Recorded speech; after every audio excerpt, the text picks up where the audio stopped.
is an all-powerful financial magnate who has been feared for years even by politicians. After a high-profile scandal involving fraud and conspiracies, he was finally brought to trial. There he is met by Maya Carter, the first black judge in the state, known for her uncompromising fight against corruption. At the first hearing, he refuses to stand up when she enters the room. His disdainful stare is a demonstration of who's in charge. But he didn't know who he was dealing with. Brandon Cole was once the undisputed titan of the financial world, a man whose very name evoked both awe and dread in the corridors of power. For decades, he had wielded his wealth like a weapon, bending even politicians to his will and cultivating an empire founded on high-risk financial gambits, shrewd market maneuvers, and, as whispers in elite circles often suggested, underhanded dealings. In the opulent towers of his corporate headquarters and in the secretive boardrooms of global finance, his influence was absolute. Yet, the day had come when even the mightiest of titans is forced to stand before the scales of justice. On a cold, gray morning in a city known for its unyielding energy, Brandon Cole was led into a stately courthouse, a building as imposing as his former persona, but now charged with the solemnity of accountability. The large oak doors, engraved with timeless symbols of law and order, swung open to reveal a cavernous courtroom filled with a hushed tension that seemed capable of silencing even the loudest whispers. The room was a study in contrasts. Rows of polished wooden benches where citizens and journalists sat in quiet anticipation, mingled with the stern silhouettes of law enforcement officials and the imposing aroma of freshly cut papers and leather-bound legal tomes. For the first time in his life, Brandon Cole was not here by invitation but by command. The scandal that had erupted over allegations of elaborate fraud and insidious conspiracies had sent shockwaves through the corridors of global finance. The very man who had once laughed in the face of regulation was now the subject of a trial that promised to indict not only his actions but the very foundations of his empire. As he was escorted to his designated seat in the defendant's box, a space that once would have been reserved for royalty and moguls, his mind churned with emotions that he would never publicly admit. His eyes, as cold and calculating as ever, betrayed an undercurrent of barely hidden fury and disbelief. How had fate fallen so cruelly on him? Across the room, murmurs traveled like wildfire, punctuated by the occasional hushed exclamations from the audience. Photographs of his lavish parties, his gleaming towers, and the countless accolades he had amassed were now juxtaposed against images of lawsuits and damning evidence. Every detail of his lavish lifestyle was under scrutiny, and his finely tailored suit, once a uniform of invincibility, now seemed to mock him with its immaculate cut and impeccable fabric. In that moment, even the air in the courtroom felt different, thicker, more oppressive, as if justice itself had descended to weigh every lie, every betrayal, and every shred of arrogance that had defined his reign. Yet what none had anticipated was that today's proceedings would herald a new chapter in this dramatic tale. Even before the trial's opening statements were uttered, something unexpected stirred in the charged atmosphere of the courtroom. Enter Maya Carter, a figure who would soon come to embody the uncompromising spirit of justice. Although her name had not yet been mentioned in hushed circles or flickering television headlines, the undercurrent of respect and swift determination that emanated from her presence was palpable. Maya Carter was no ordinary judge. She was the first black state judge in the region, a woman whose meteoric rise was built on a relentless crusade against corruption, a moral force that had long sought to dismantle the edifice of power built on injustice. As Brandon Cole sat in his box, surrounded by his high-powered legal team, and with the defiant air of someone who had never been held accountable, an eerie silence fell over the courtroom. The doors at the rear of the chamber opened, and all eyes turned as Judge Maya Carter entered. Her presence was commanding but measured. Her dark eyes scanned the room with a calm intensity, and her every step resonated with the quiet thunder of long-forgotten battles won against corruption. Clad in a traditional black robe that nonetheless carried hints of modern elegance, a subtle reminder that she was both steeped in tradition and ahead of her time, she exuded a confidence that could silence even the proudest heart. At that precise moment, a scene unfolded that would etch itself indelibly into the annals of justice and the public memory. As her figure approached the bench, All eyes were expected to rise in obligatory deference. Yet Brandon Cole, ever the symbol of haughty defiance and self-assured grandeur, did not move. Instead, with a contemptuous smile playing at the corners of his mouth, he remained seated, meeting her gaze with a disdainful smirk. In a voice that dripped with scorn, he even muttered bitterly under his breath, "Not today. Not for you." His laugh, cold and dismissive, rippled through the room like a challenge, a brazen declaration that the mighty financial magnum opus was not so easily shaken. What he did not know, however, was that this haughty display was the prelude to his undoing. Judge Carter's expression remained unreadable as she walked deliberately to the bench. Rather than reacting with outrage or bending to his arrogance, she simply took her seat, her eyes never leaving his, as if silently declaring that in her court, truth and accountability were the only masters. In that breathless moment, she raised her hand and pressed the gavel against the wooden block with deliberate force. The resounding strike echoed through the courtroom like the tolling of justice, a sound that seemed to reverberate inside every heart, demanding silence and respect. Almost immediately, she commanded in a clear, resonant voice, "All rise." This was not merely an order to stand for a judge. It was an order to stand for justice, a mandate that no one, not even Brandon Cole with all his financial might, could ignore. Thus began a trial that promised to be more than a legal proceeding. It was a reckoning of power, pride, and the unyielding truth. The stage was set for Judge Maya Carter to systematically dismantle every defense and expose every deception. And as the courtroom held its collective breath, the fate of a once mighty mogul teetered on the edge of the gavel's ring, a fateful prelude to a final verdict that would echo in the annals of history. The courtroom, already heavy with a palpable undercurrent of anticipation, settled into an even deeper silence as Judge Maya Carter took her rightful place behind the high bench. Every eye in the chamber, from hardened legal experts to wide-eyed journalists and ordinary citizens, was fixed on the imposing figure at the helm of justice. There, commanding and resolute in her dark robes, Judge Carter embodied a conviction that few had ever witnessed, a quiet but unyielding force that promised to dismantle even the most entrenched power structures.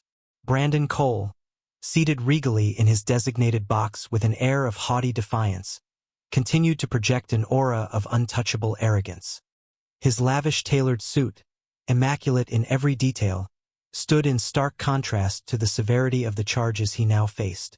Even as the official proceedings were set to begin on this historic day, his expression remained one of disdainful confidence, a sneer contorted on his face that belied the reality of his impending downfall. The moment Judge Carter stepped forward, the courtroom protocol demanded respect. It was customary in every court for the defendant and all present to stand when a judge enters the room. However, in a display of flagrant defiance that had been quietly anticipated by those familiar with his long history of impunity, Brandon Cole made a deliberate choice. He did not rise.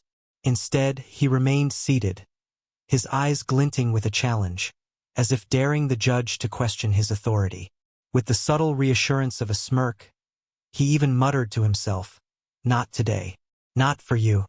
His laugh, short, mirthless, and bitter, echoed briefly through the silent hall, underscoring his belief that he, the financial colossus, was above the laws that sought to break him. A hushed murmur swept through the room, a ripple of incredulity and unease.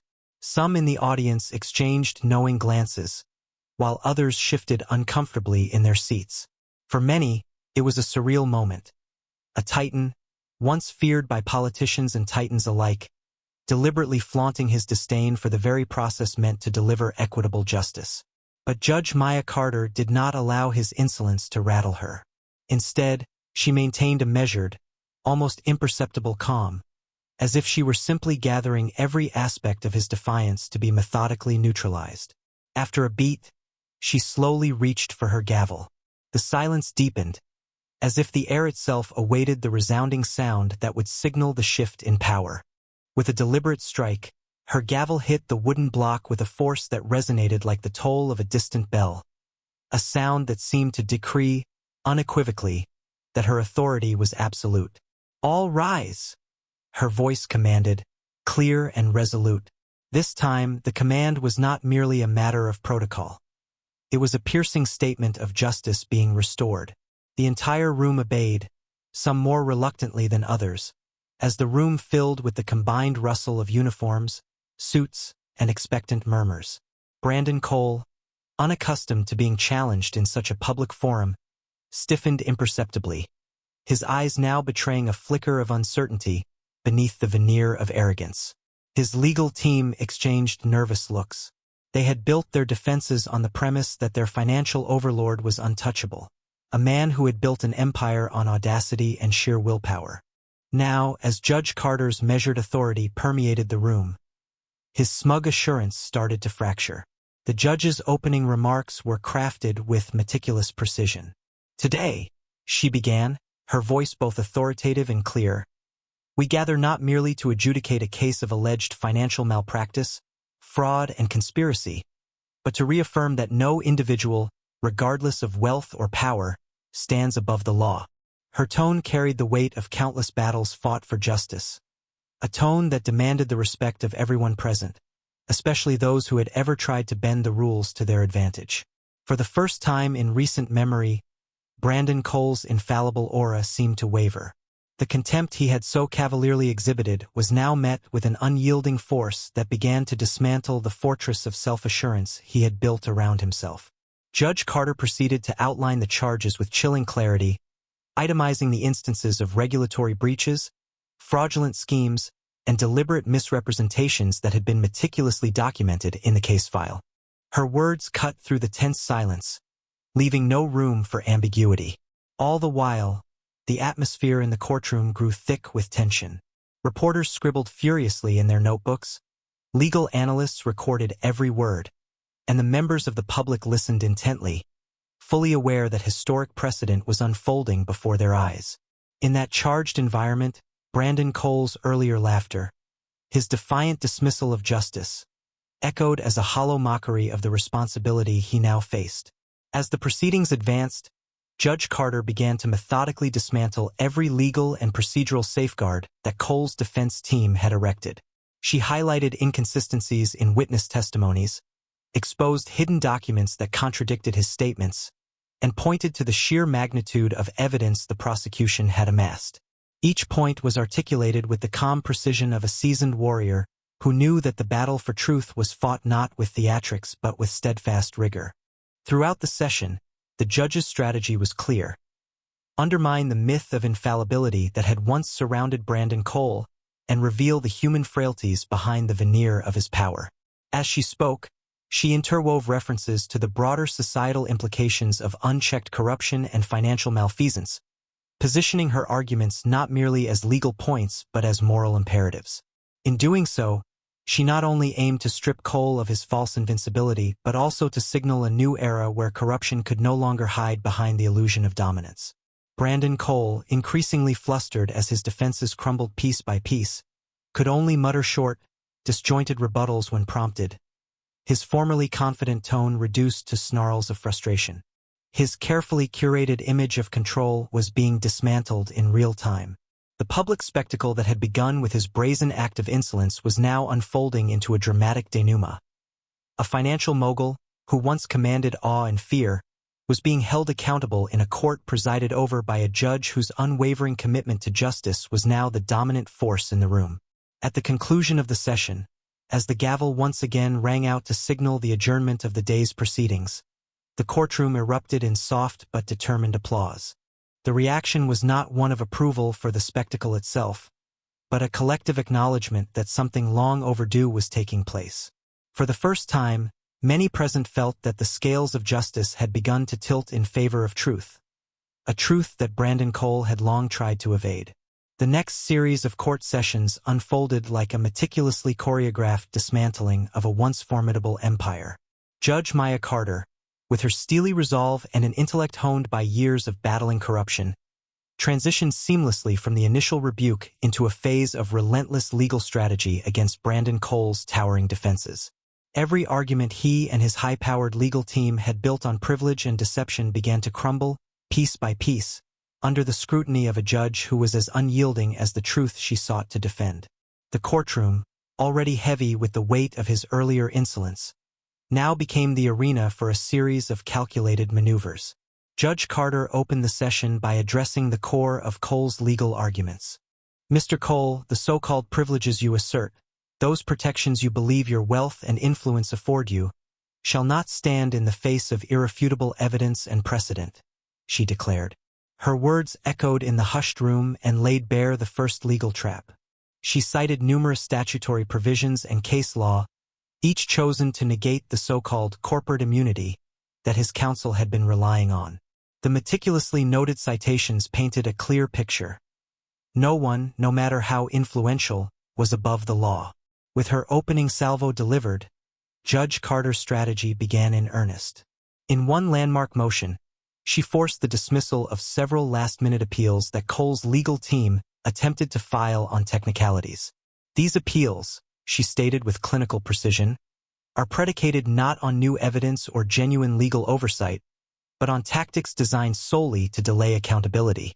One by one, the requests were denied, the justifications for delay rendered void by her unwavering interpretation of the law.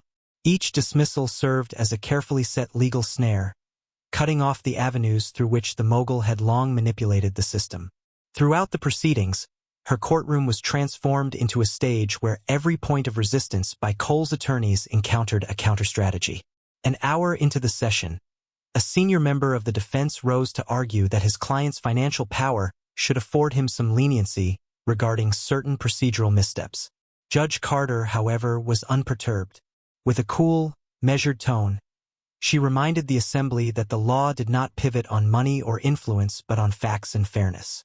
"Mr. Cole," she intoned, her voice resonating like a decree, "your fortune cannot purchase the right to subvert justice.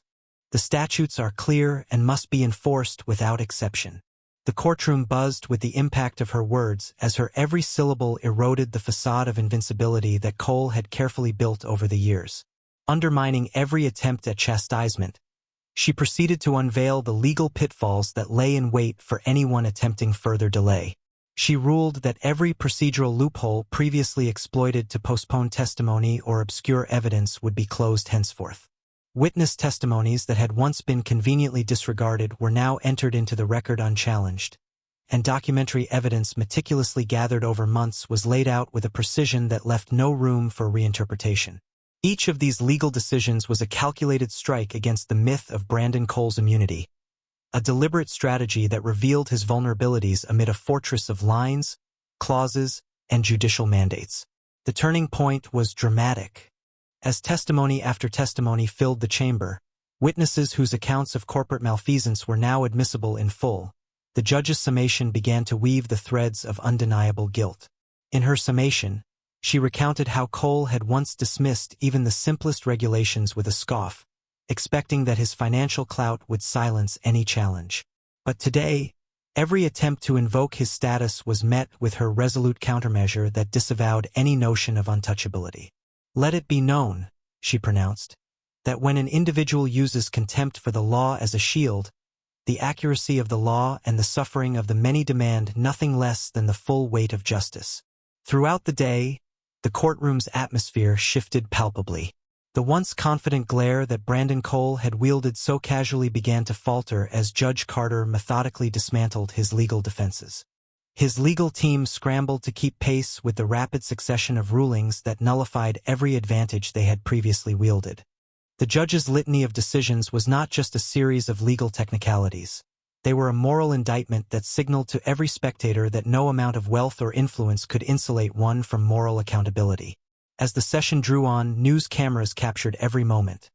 The decisive gavel strikes, the erasure of appeals, and, most striking of all, the transformation in Cole's demeanor, from a swaggering confidence to a palpable anxiety that had begun to seep into his every gesture.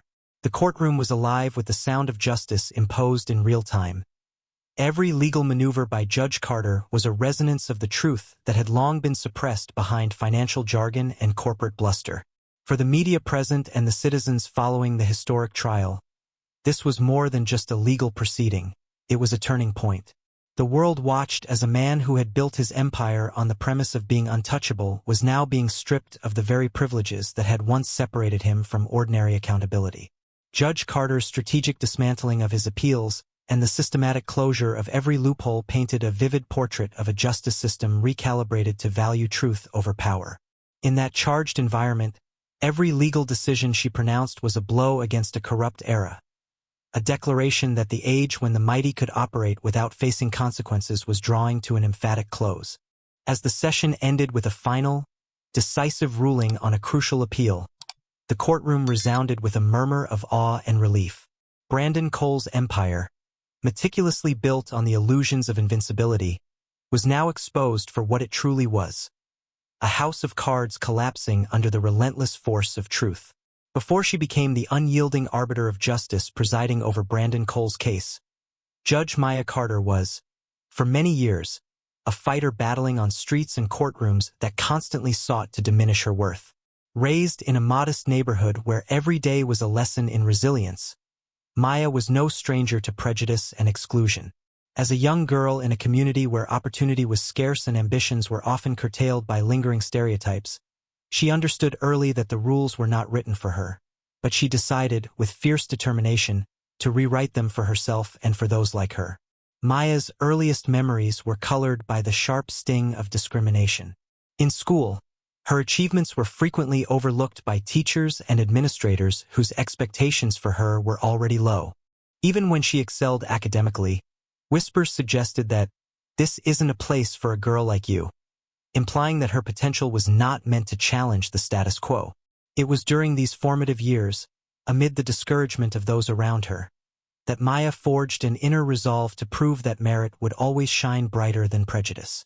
She spent countless hours in the public library, poring over law books and classic texts, bolstered by the conviction that the law itself was a tool for leveling the playing field for the underrepresented. After earning a scholarship to a prestigious university, Maya found herself in a world that was both exhilarating and alienating. Among peers from privileged backgrounds, she was often the only one who had experienced real discrimination firsthand, a fact that made her both an outsider and an invaluable observer of injustice. It was here, during heated debates in lecture halls and long nights studying case law in cramped dorm rooms, that she began to nurture a vision of justice not as an abstract ideal, but as a living, breathing power that could transform lives. Determined to practice what she had long preached in her private reflections, Maya immersed herself in community activism, advocating for equitable educational policies and assisting local legal aid clinics that fought for the rights of those society had long forgotten. Her transition from a zealous student to a formidable lawyer was marked by a series of defining battles. One of the most significant moments came early in her legal career when she was assigned to a high-stakes case involving a low-income family wrongfully evicted from their home by a major corporation. Despite resistance from colleagues who doubted her ability to challenge the deep pockets of the corporate giants, Maya's unwavering dedication and sharp legal acumen led her to uncover systemic misconduct and corrupt practices. Facing intimidation, biased legal opponents, and threats from influential adversaries, she pushed forward relentlessly, each courtroom victory adding another brick to the foundation of a reputation built on uncompromising fairness. Her efforts in that case not only restored dignity to a downtrodden family, but also signaled to a broader audience that justice was not reserved for the powerful alone. As the years passed, Maya Carter refined her approach with an elegance tempered by experience. Her reputation for integrity and incisiveness grew, but so too did the obstacles.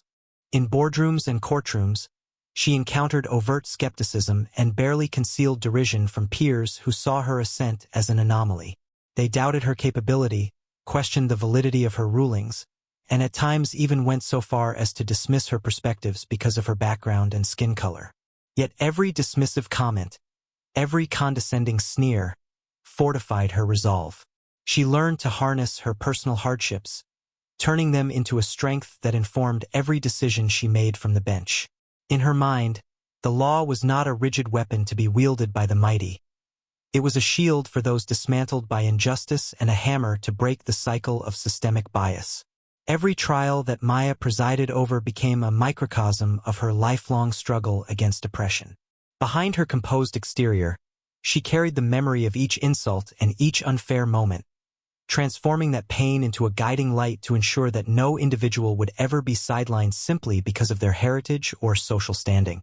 It was not unusual for colleagues and litigants alike to later reveal, in quiet moments outside the courthouse, that her rulings not only vindicated them in legal terms, but also restored a sense of value and dignity that had been eroded over years of neglect. By the time she was appointed to the state bench, Maya Carter had already carved a niche for herself as a champion for those who were routinely underestimated.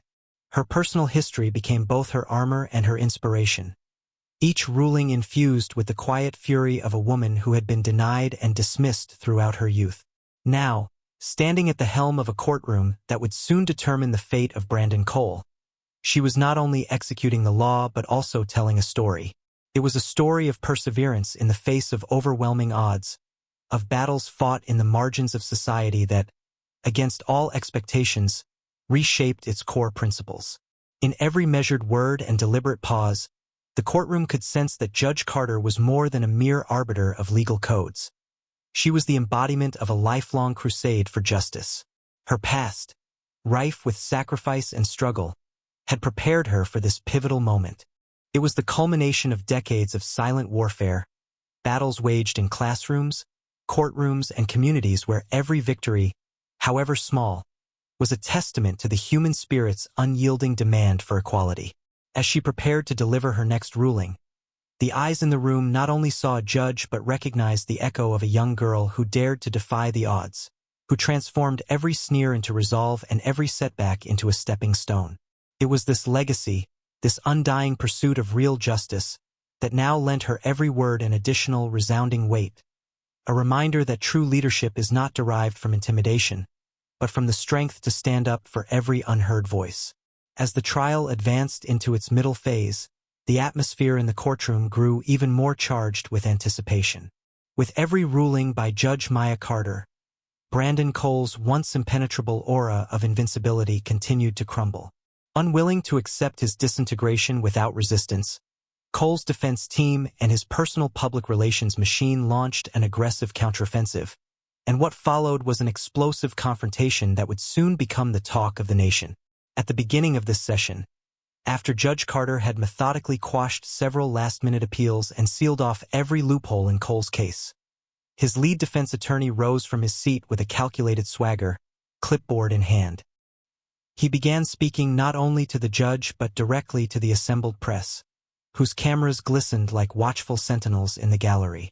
"Your Honor," the attorney declared coolly, "it appears that the prosecution and the court are trying to engineer a trial by fervor rather than by facts.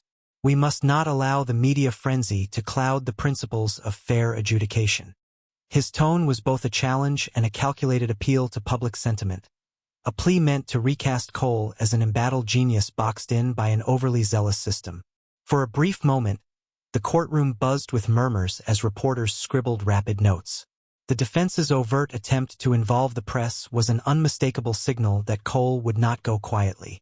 Brandon Cole himself leaned forward in his box, his steely eyes glinting with the arrogance of a man who believed his wealth and reputation should insulate him from every accusation. "This is nothing more than a circus of sentiment," he scoffed quietly to one of his attorneys, the disdain in his voice evident even as Judge Carter's somber gaze remained fixed on him. Judge Carter's response was as swift as it was devastating. Her eyes narrowed imperceptibly while she surveyed the scene, and when she spoke, every word resonated with unyielding authority. "Mr. Cole," she intoned in a voice that brooked no argument, "I do not tolerate theatrics in my courtroom. This is not a stage for media manipulation, nor is it a platform for your empty rhetoric. We are here to determine the truth, not to entertain those seeking to spin narratives." The judge's words cut through the defensive clamor like a razor, and even some of Cole's supporters in the gallery shifted uneasily in their seats. Emboldened by her steely admonition, the prosecution stepped forward with a potent montage of evidence. A series of testimonies from former business partners, whistleblowers, and financial experts were introduced to reveal how Cole's genius had been built on deceit and manipulation that defrauded unsuspecting investors, regulators, and the public alike. One particularly damning witness recounted in detail the systematic processes by which Cole had laundered money through shell companies and offshore accounts, a process that not even his formidable lawyers had been able to adequately obscure. Every word of testimony hammered home the narrative that Cole's empire was not built on innovation, but on exploitation. In one memorable moment that seemed to crystallize the shifting tides, a seasoned journalist, present in the press gallery, posed a pointed question directly to Cole. "Mr. Cole, how do you justify your actions when so many have lost their life savings to your schemes?" The question, broadcast in real time, reverberated through the assembly. The defense team fumbled, their rehearsed responses disintegrating as Judge Carter raised a disapproving finger. "Silence," she commanded, and the courtroom obeyed, the single syllable sealing the window for Cole's self-justification. Yet Cole was not finished resorting to his old tactics of intimidation. In a desperate bid to sway the narrative, he attempted to whisper to his attorney from his box, urging him to start the media blitz and to reframe these accusations before the world sees this humiliating spectacle. However, with every whispered suggestion, the giant of finance found himself increasingly isolated by the very system he had once manipulated with impunity. At that moment, Judge Carter delivered what would be described as her most scathing legal rebuke. "Mr. Cole, you presume that you can bribe influence with wealth, that you can drown out accountability with carefully constructed PR campaigns. But today, in this courtroom, truth is our currency and integrity our only standard." Her words, measured and immovable, seemed to echo off every pane of glass in the courtroom, binding all within with the undeniable message that the days of unchecked power were over. The tension escalated into a charged silence, broken only by the rustle of papers and the murmuring of the press. Cole's eyes, once brimming with defiant superiority, now betrayed rapid, subtle shifts of panic and disbelief. His legal team, once so sharp and confident, began to display signs of frayed composure as Judge Carter systematically dismantled every last vestige of their argument. The courtroom transformed into a stage for a dramatic but inexorable narrowing of his liberties, one that stripped his inflated narrative to reveal the stark reality beneath. When the session concluded, the final gavel echo, a sound that resounded like a clarion call for justice, left the crowd with little doubt. The era of financial omnipotence, untethered from accountability, was drawing its last breath. With the press now capturing every moment of the showdown, the public perceived not merely a legal defeat but the beginning of a new era. It was an era in which no one, no matter how mighty, could hide behind the veneer of impunity. The culmination of the trial arrived with a gravity that seemed to suspend time itself. After weeks of relentless scrutiny and dismantling of every defense Brandon Cole had so arrogantly erected, the courtroom now braced for the moment when Judge Maya Carter would render her final decision. The atmosphere was thick with anticipation. Every spectator, every journalist, and every legal mind in the room sensed that this was more than a routine pronouncement. It was a reckoning of power, pride, and the enduring truth of justice. Judge Carter rose slowly from her bench, her expression a portrait of unwavering resolve. The murmurs in the room died away as her measured steps echoed across the polished floor. She took a deliberate pause before speaking, as if gathering not only her thoughts but the collective hopes and demands for accountability that had been building over the course of the proceedings. Finally, her voice, calm yet imbued with an inner fire, began to address Brandon Cole directly. "Mr. Cole," she intoned, her gaze fixed steadily on the once mighty financial titan, whose haughty sneer had now faded into a mask of unease. "Today you stand before this court not as a symbol of untouchable wealth, but as a man whose vast empire has been built on deception, fraud, and the betrayal of the very trust that underpins our commerce and society." Her words were measured, each syllable deliberate, designed not just to condemn, but to expose the moral bankruptcy at the core of his actions. "You believed that your influence would insulate you from accountability, that you could manipulate the rules of the game without ever paying the price. But we are here to show that no amount of money or cunning can purchase immunity from the consequences of corrupt deeds." A hush fell over the courtroom as she continued, methodically cataloging the transgressions that had been brought to light. The fraudulent schemes, the deliberate misrepresentation of financial records, and the exploitation of regulatory loopholes designed solely to mask your misdeeds. The evidence is clear and indisputable, she declared, her voice resonating like a clarion call to every soul present. Not only have you betrayed the trust of countless investors and the public, but you have undermined the very integrity of the financial system that upholds our society. Her tone then shifted, taking on a distinctly personal note as she addressed him alone. An address destined to echo in headlines and be repeated in public discourse for years to come. I have observed your attempts to intimidate this court with your arrogance, your obstinate refusal to acknowledge even a modicum of accountability, she said, her words slicing through the thick tension. You laughed when I entered this courtroom, dismissing my authority with a sneer and a derisive, "Not today. Not for you. But let me be clear. The gavel you so contemptuously mocked has spoken, and its sound is the voice of truth that will never be silenced." After a long, deliberate pause during which every eye in the courtroom remained riveted on the unfolding drama, Judge Carter pronounced her verdict with unyielding finality. Based on the overwhelming evidence and the reprehensible nature of your actions, I hereby sentence you, Brandon Cole, to 20 years in state prison. Furthermore, all assets and profits derived from your fraudulent schemes shall be seized and redirected to compensate those you have wronged, in full and without delay. Her voice carried the weight of a moral imperative that transcended the mere mechanics of legal procedure. This verdict is not solely a punishment. It is a repudiation of an era when power could buy impunity. It is a statement that integrity and truth are not commodities to be negotiated, but imperatives that guide a just society. At that moment, the resounding strike of her gavel punctuated her sentence. A thunderous boom that reverberated through the cavernous courtroom like a final, irrefutable declaration.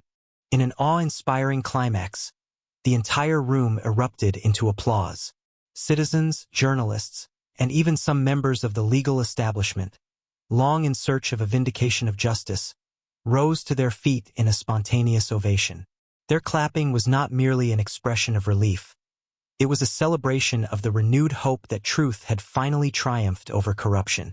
As the applause cascaded through the chamber, Judge Carter leaned forward slightly, her voice softening yet retaining its authoritative edge. "Mr. Cole," she intoned quietly, directing her words solely to him even as they were broadcast to the world. "You once believed that I could be broken by your contempt and your wealth. But today you have learned that dignity is not defined by status or by coin. It is measured by one's commitment to truth, a truth that can never be bought or silenced." In that singular statement lay the final, indelible rebuke that would be cited by media outlets far and wide, encapsulating the very essence of her judicial triumph. In the aftermath of Brandon Cole's final verdict, a seismic shift rippled far beyond the courtroom walls. The echo of Judge Maya Carter's impassioned pronouncements resonated in every corner of the nation, heralding not just the fall of a financial colossus, but the start of an era in which justice was once again seen as the great equalizer. As the gavel's reverberations faded into memory, the courthouse became a crucible of transformation, a place where centuries of unchecked arrogance were laid bare before a public that had long yearned for accountability. Outside the court, throngs of citizens gathered, their eyes wide with a mixture of disbelief and hope. News cameras and live feeds captured every moment of the historic proceeding. Journalists hurried to relay the events, their keyboards tapping out a narrative that would soon spread like wildfire across television screens, newspapers, and social media platforms. Headlines screamed of a titan tamed and justice reborn, while citizens discussed, in hushed tones and animated debates, the monumental confrontation that compelled a once unassailable magnate to bow before truth. Within the courthouse corridors, a transformation was quietly underway. As Judge Maya Carter gracefully rose from her bench and gathered her belongings, there was a palpable sense that she embodied more than just the authority of the law. She was now the physical personification of a reimagined America. For those who had felt marginalized, whose voices had often been suppressed, Maya's dignified, steadfast presence was an emblem of hope and a promise that the powerful would no longer be insulated from consequence. In her measured gait, Every step taken toward the exit of the courtroom was laden with the silent power of generations who had fought against obeisance to corrupt authority. A sea of applause erupted as she stepped into the open hallway, the sound swelling to a tumultuous clamor that carried far beyond the courthouse doors. It was not simply admiration for the legal victory. It was a resounding declaration that dignity, righteousness, and resilience had triumphed over the arrogance of amassed wealth. Among those clapping were ordinary citizens, activists, members of the media, and even some former opponents of change. Their applause was a chorus of collective triumph, a public recognition that the scales of justice had finally balanced in favor of truth. Outside, the brisk Chicago air felt charged with a fervor not seen in years. Strangers on the street stopped to talk about the day's events, their conversations a tapestry of relief and renewed belief in fairness. Social media platforms ignited with hashtags like #JusticeForAll, #NewAmerica, and #TruthUnbought. In coffee shops, community centers, and even upscale offices, discussions meandered from disbelief at the fall of Brandon Cole to heartfelt expressions of gratitude toward Judge Carter. Political leaders, who once might have been timid or complicit, now hailed her as the embodiment of integrity and an inspiration for the future. Across the country, citizens and elected representatives alike acknowledged that the verdict was more than personal retribution. It was a clarion call that refashioned the moral fabric of society. In private gatherings, people recalled the moment vividly, when Brandon Cole had sneered, "Not today, not for you," as if mocking justice itself, only for the judge to respond with the solemn, definitive strike of her gavel, which echoed as if sealing the fate of not only his empire but the arrogance of a bygone era. That moment became a turning point in collective memory, a symbol that the outdated hierarchy built on wealth and intimidation was no longer invincible. The narrative was clear. When the mantle of leadership is claimed not by coercion, but by righteous indignation and an unwavering commitment to truth, even the most formidable forces can crumble. Back in the now quiet courtroom, as reports of the verdict spread across the country, the impact on Brandon Cole's empire was immediate and dramatic. Legal actions and asset seizures swiftly followed, dismantling layers of corrupt financial structures that had blossomed in the shadows of greed. Former partners and collaborators, once bolstered by his overwhelming influence, found themselves mired in investigations and defensive legal battles.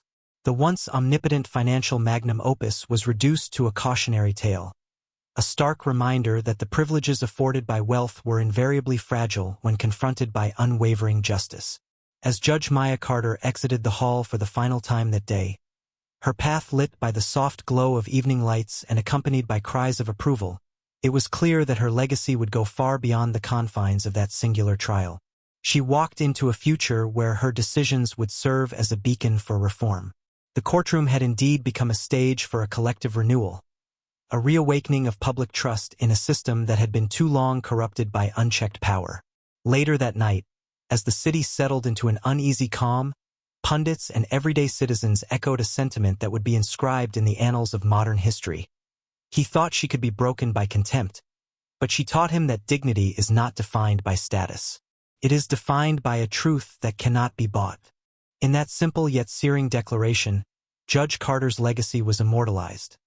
A legacy that would inspire not only reforms within the sterile halls of justice but would resonate in every home where hope still clung to the belief that truth, even when initially ignored, always rises.